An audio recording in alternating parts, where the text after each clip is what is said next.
And we are live this week on a Friday, not on a Thursday as usual. So this week we'll do English Fridays. And we are here this week with the director of Europass, David Baroni. Hello, David. Thank you for joining us. Hello, Christina. Hello, everybody. How are you? I am fine. Good. Despite all the circumstances, we keep positive. I am fine and at school. Alone, but at school. In Florence? In Florence, yes. Great. Okay. Yes, unfortunately now we have to say despite the circumstances, we hope that will end soon, but so far we need to do that. So we are here with our director, David, to speak not only about English, but also how our English courses collide and collaborate with our Erasmus programs and with our teacher training courses. So David, first of all, I want to ask you how you got the idea for the English courses for teacher, how this idea was born and what were the first stages of the project, why you thought teachers needed an English course. Well, this came with the experience of delivering professional development courses for teachers. All our courses are delivered in English, but the participants are never English native speakers. So we always have group of different levels. And so with the experience, we realized that many teachers tend, very often, continental European teachers, let's say. European teachers from the continent, they have a kind of passive knowledge of English.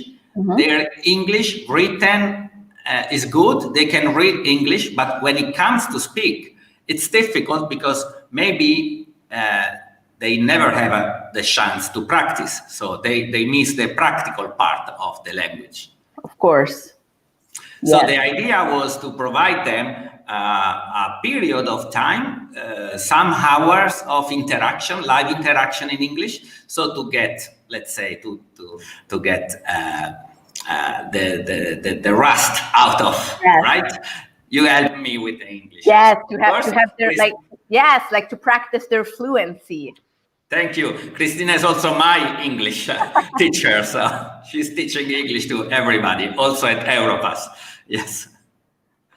Okay, so that's the idea. That's the idea. Sometimes teachers just need to get to get refreshed with their English level, so they can fully participate in the course. Also, yes. Also because practice really helps in this situation. I'm putting now the link to our English test so that if the teachers that are watching are curious to know what their level is, they can go and see what level they fall in. But also, I really think that for English speaking, for every language, practice really is the key. I always say it's like swimming.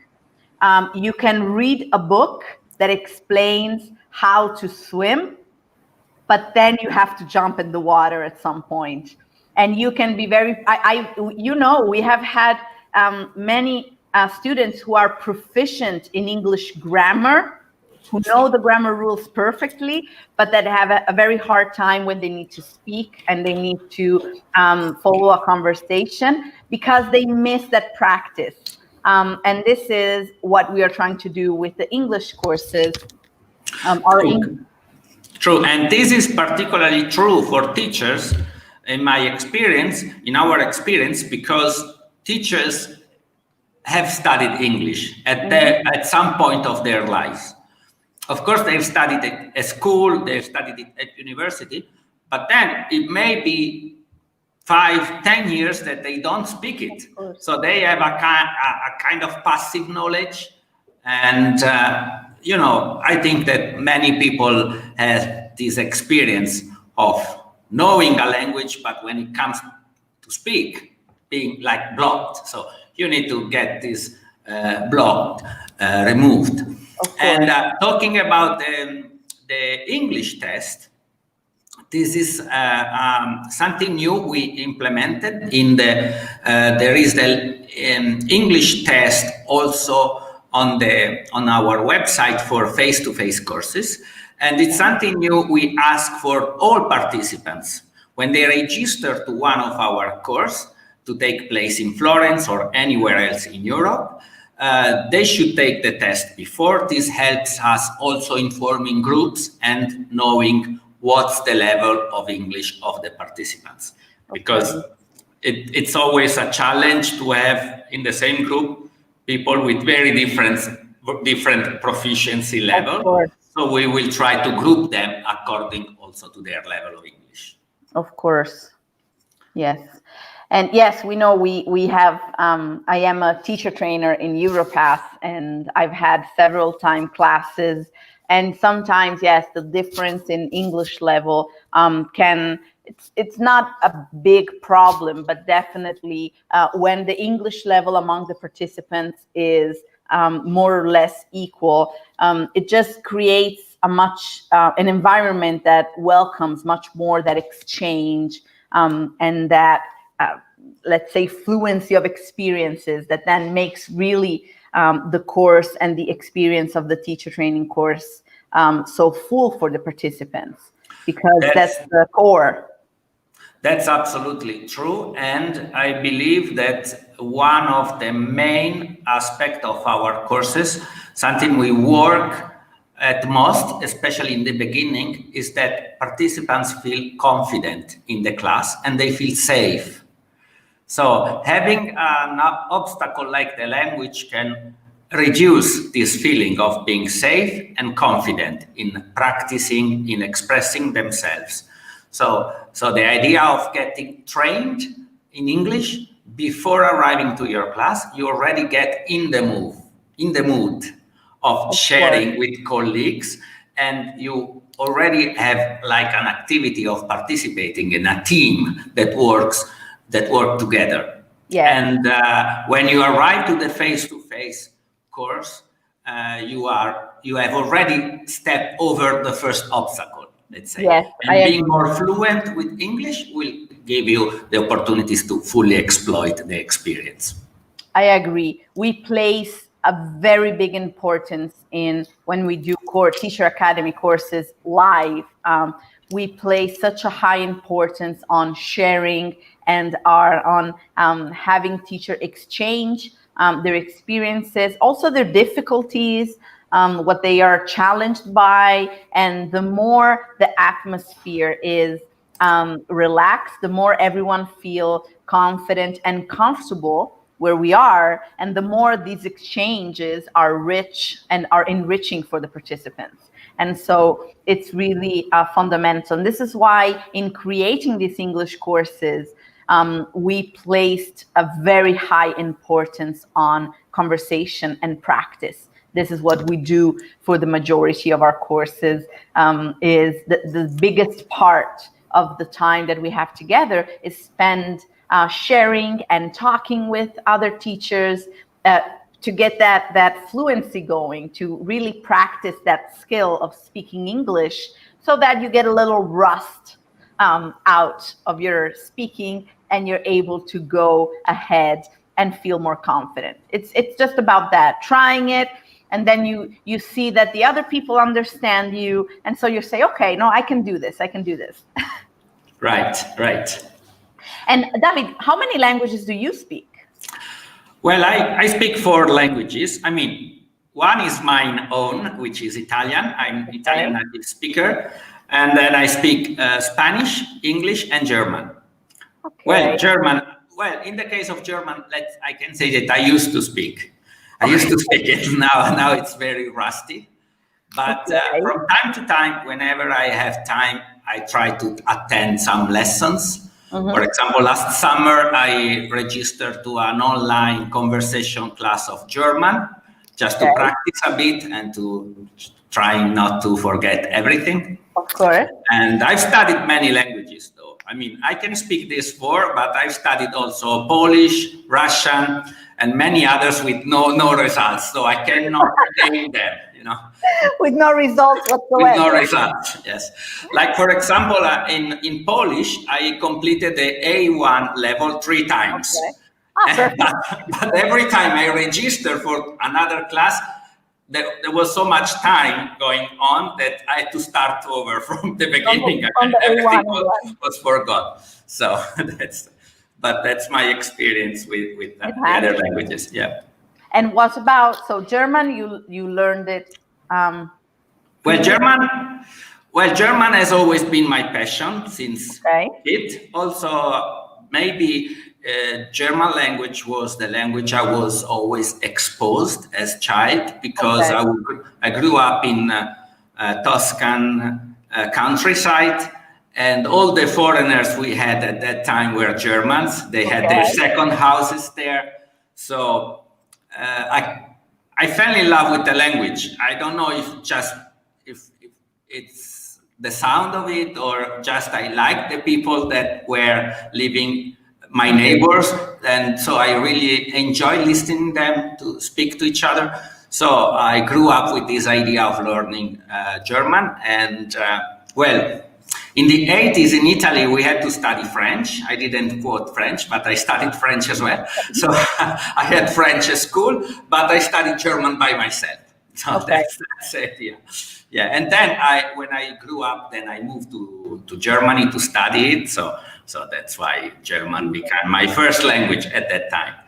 Okay. And then what about English and Spanish? Well, Spanish is the most classical way. I mean, my experience with Spanish is the most classical way you learn a language. My wife is Mexican, so I have to learn Spanish. That's it. I mean, she speaks Italian, of course, because we met here in Italy, so she speaks Italian. But then I had to go to visit all the relatives, big family in Mexico. So I went there. I didn't know any Spanish, but in a couple of weeks, I started to master the language. Of course, Spanish is easier for Italians than German or English. It's quite easy, but still, as a language teacher, my suggestion to everyone listening who wants to learn English is find a partner who is an English speaker. If that's not possible, enroll in the Europass English courses. But if you have the choice to find an English-speaking partner, that's way faster. That's way faster, right? Yes. So that's my experience with Spanish. And with English, I studied English. I started to study English in high school. Okay. But at that time, we didn't have many hours of English. I remember, I think we had like 1 hour or 2 hours per week. So it was kind of passive, book-based knowledge. And then in the final grade of high school, we finally had our, everybody does this in Italy. When you are in the last year of high school, you go abroad on a school trip. Yes. And in my school trip, we went to Prague. It was early 90s. Also in my school trip to Prague. Prague is very popular for Yes. schools. Yes.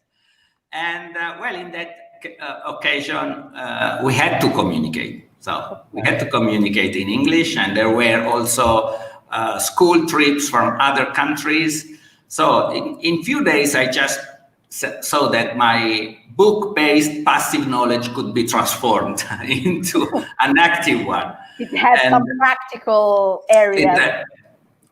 And then it's just like nowadays, you always have occasion to practice English whenever you travel.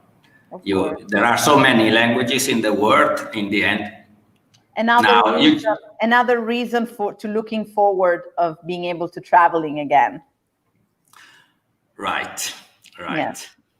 Absolutely. Also because we know that, so it's funny because it really is, maybe we can say like a spiral, but it really is because we created these courses having in mind helping teachers to feel more confident with their English, so that they can come and attend the teacher training courses with the Erasmus funds. But also what happens is that when a teacher comes here and stays for a full week in contact with his colleagues from all over Europe, and they need to speak English, and they will speak English half of the day at schools, all the courses in English, the activities are in English, but then also the after schools activity, and then they hang together for dinner. And then at the end, after 1 week of speaking English, they feel so much more confident and their English improves so much. It's incredible what 1 week of full immersion with colleagues that have to speak English, and you have to speak English in that situation. It's incredible what that 1 week can do. Well, that's absolutely true. We experience that every time, but it's particularly true, as we said before, for teachers, because they have this passive knowledge. So they have, the English is there. They just need to start practicing. And well, it's something when you travel, when you feel confident with the English, it's a way of entering in a growing path also with European funds, because you can fully exploit more opportunities the European Union or the Erasmus program gives to our schools. This is also something very important to mention, because I started working in this field, in the job, as European project manager. So my area of expertise is writing projects for schools, helping schools getting European funds for their development plans, for their mobility abroad, and so on. And many times teachers decide not to join international activities because they don't feel confident with English. So it's or sometimes they feel confident with the English, but they don't know how to access European funds. So I think they are two aspects combined, that whenever you start with a project, you go abroad and you see that your English is enough, or you work with your English and you feel more confident, and you gain confidence also with European projects and European funds. And so you enter a new dimension, and you bring projects to your school, and you enter this feeling of being able to fully exploit the opportunities of international mobilities, of this great opportunity we have in the European Union of free movement of people, free movement of going, living wherever we like, finding a job wherever we want. In the end, European Union is a great area of free citizens that can go wherever they want. They can do whatever they want. What is missing? It is, in the end, what is the obstacle for movement? It is generally the language. You need the language to move, to go away from your own place. Of course. And sometimes you need money. You need funds. You need funds to fund your mobility. So there are two sides of the same aspect. But there are, well, let's call them two keys or two tools that grant us access to the opportunities of being European. This great opportunity of being European that I really feel is such an important asset. It's such a luck to be living this time and to being European. Maybe we feel it even more now, that because we can't travel, we can't leave our homes at the moment, so we feel it even more. But then we have to remove these two obstacles. We need to speak languages so we understand each other. And maybe we need to learn a bit how to get access to European funds to fully exploit the European area. And I now, like, if the teachers who are watching right now, but also the teachers who will watch this later, if they wish to have more information about how to access these European funds, we can offer, we have a free seminar that it's now, you can have the link, it's right here, and also a full course that explains how to access these funds. So can you explain us which one is more suitable for who, and what happens in these courses? What kind of information the teachers can access through these courses? Yes. Well, first of all, I'd like to mention that 2020 has been the last year of the Erasmus program, the Erasmus Plus program.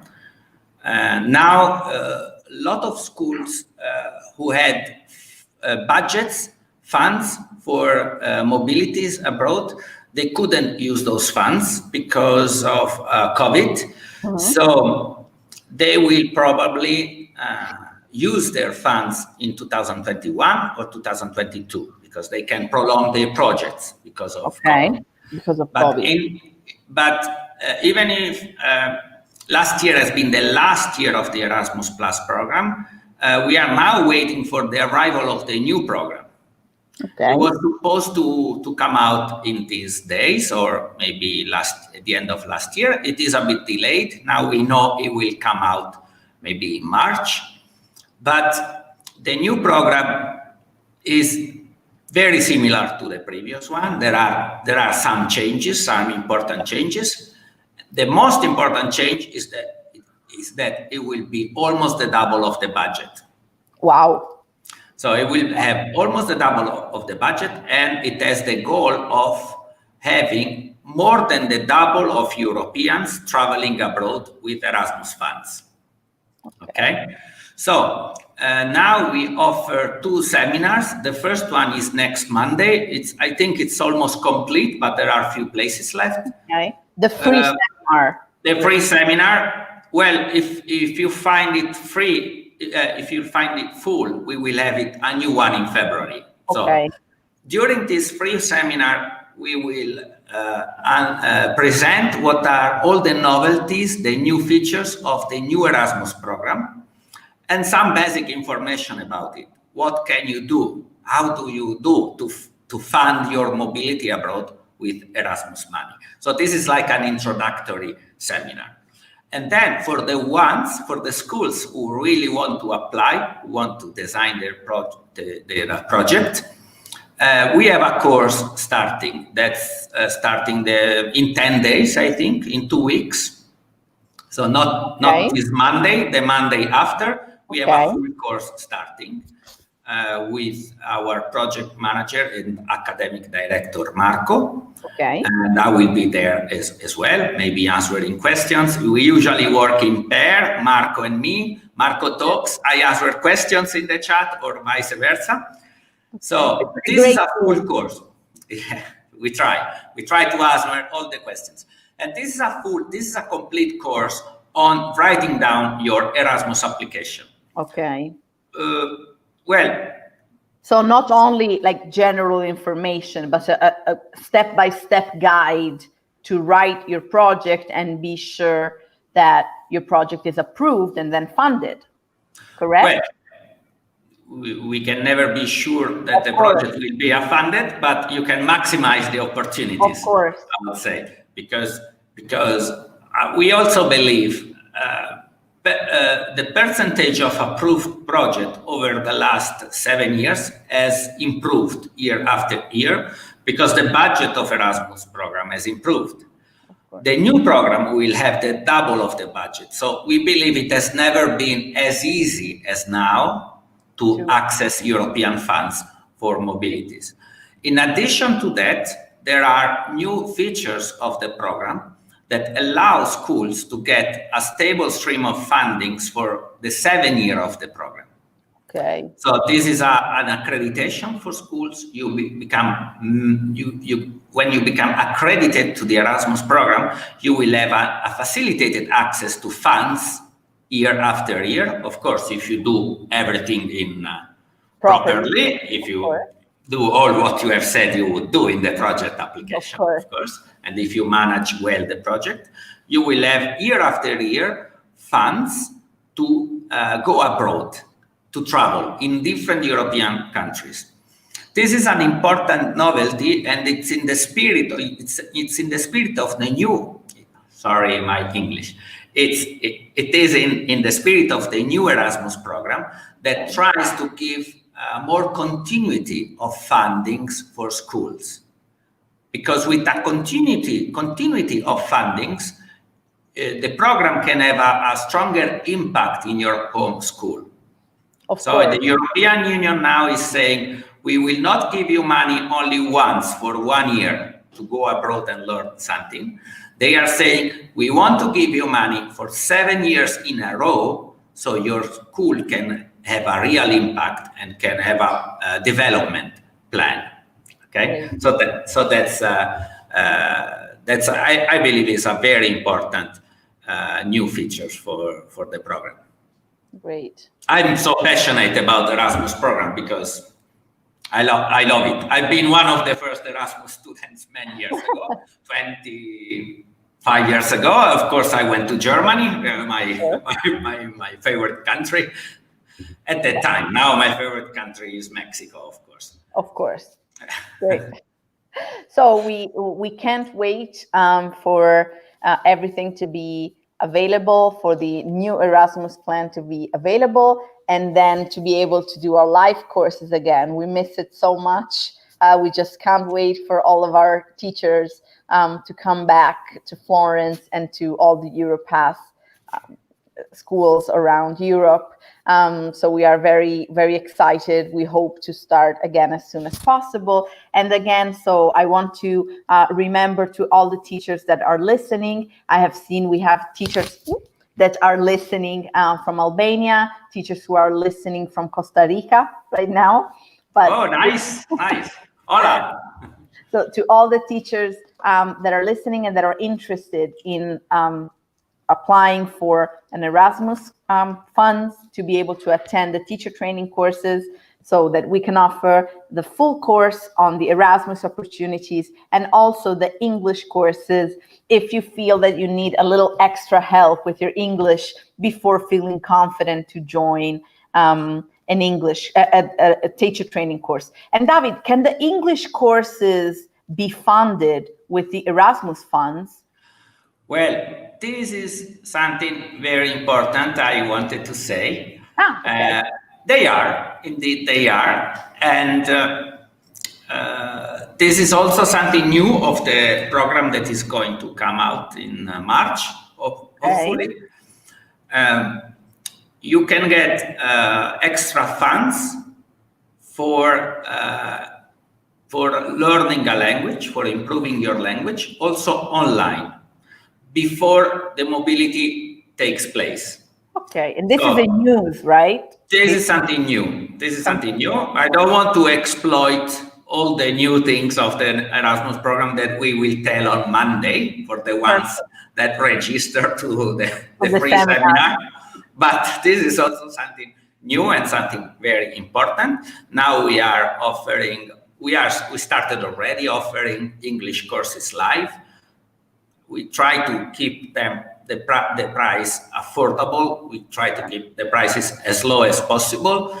In this moment, as you said, all our schools are empty. We are not working, so we have English teachers available, like Christina. So we can offer English live courses. But in the new program, you can apply for funds for your mobility, for your travel abroad and attend your course abroad, but also for your English preparation. So we believe we will continue offering the English courses throughout also next year or the following year. Even when we will work again with face-to-face courses, we will continue offering live online English courses. Great. So a lot of opportunities in the future for all the teachers who are here with us. A lot of opportunities, a lot of mobility opportunities.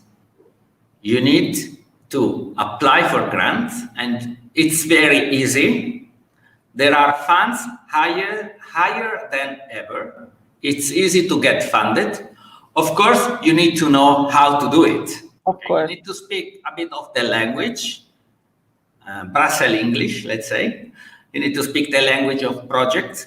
You need to know the grammar. You need to know the grammar and to know the right application for the right programs that you need to analyze the needs of your school and find the right call that address those needs. So there is a bit, but it's very easy if you know how to do it. And the other side of the medal is improving your English and being ready to travel. And when you will travel, you will improve your English. So perfect. It's a win-win. It's a win-win situation. Cristina, I have also a question for you. You also speak other languages, right? Yes, but I speak Italian and English are my mother tongues. And I also speak Spanish, but I've learned it exactly like you. My partner is Cuban.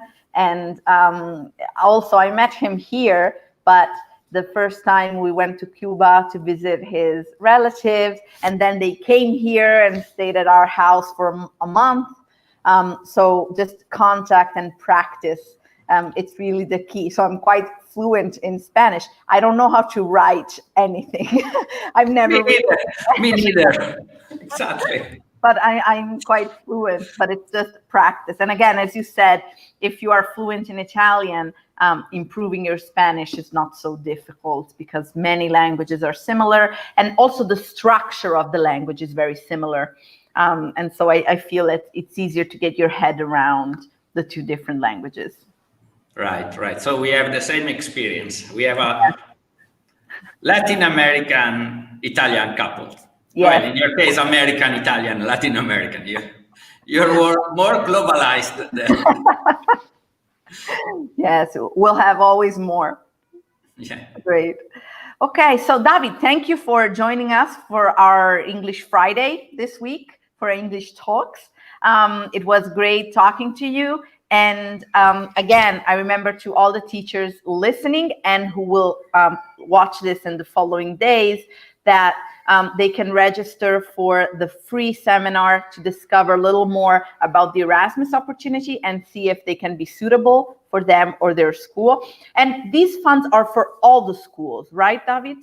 All the schools. Public, private, every grade. Yes. So any school can participate. Even pre-primary schools, primary schools, secondary schools, vocational schools. But there are funds also for libraries, NGOs, associations, cultural institutions. So perfect. So any kind of institutions related to education can participate. And if you already if you have already participated in the seminar, or if you already have an idea of what the Erasmus funds are and you have decided that you want to be a part of this, don't miss the full course on the Erasmus opportunities held by Marco and David, and they will make sure to guide you through the process of writing your project for mobility. Thank you again.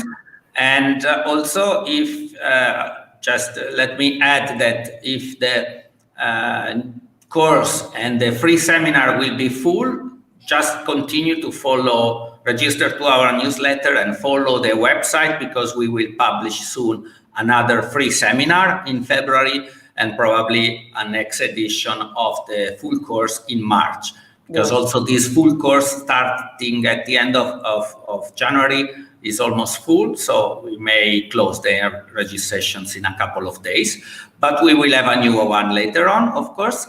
And also, if you have ideas for projects, you want to do a partnership projects, or you have questions about writing projects, just contact us, send us email. We are available to provide all the support we can.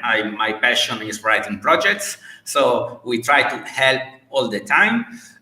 Just a recommendation, when there are deadlines approaching, it becomes very hard for us to provide real assistance, because we receive hundreds of emails per day in the last 4 or 5 weeks.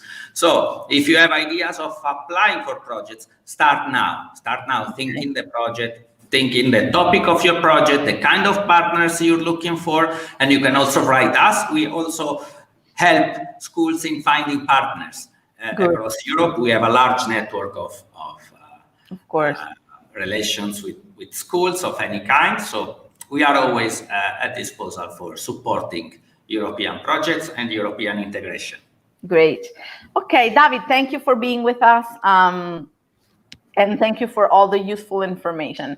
So anyone, if you have any further questions after this event is over, you can write us an email, and we'll make sure to follow up on every request. Of course, it's better to do it now. We are now in a better situation to help everyone and to give a much more detailed assistance. Also, the free seminar, we make sure that there are not too many participants, because during the free seminar, David and Marco answer questions. So there is a lot of interaction. And if there's too many people participating, it's impossible to have that type of interaction and that individual attention. So I hope to see you all in our English courses and in our face-to-face teacher training courses when they come back. Thank you for being with us. Enjoy the rest of your day. Enjoy your weekend, and I'll see you soon. Thank you, Christina. Bye-bye. Bye-bye. Bye-bye.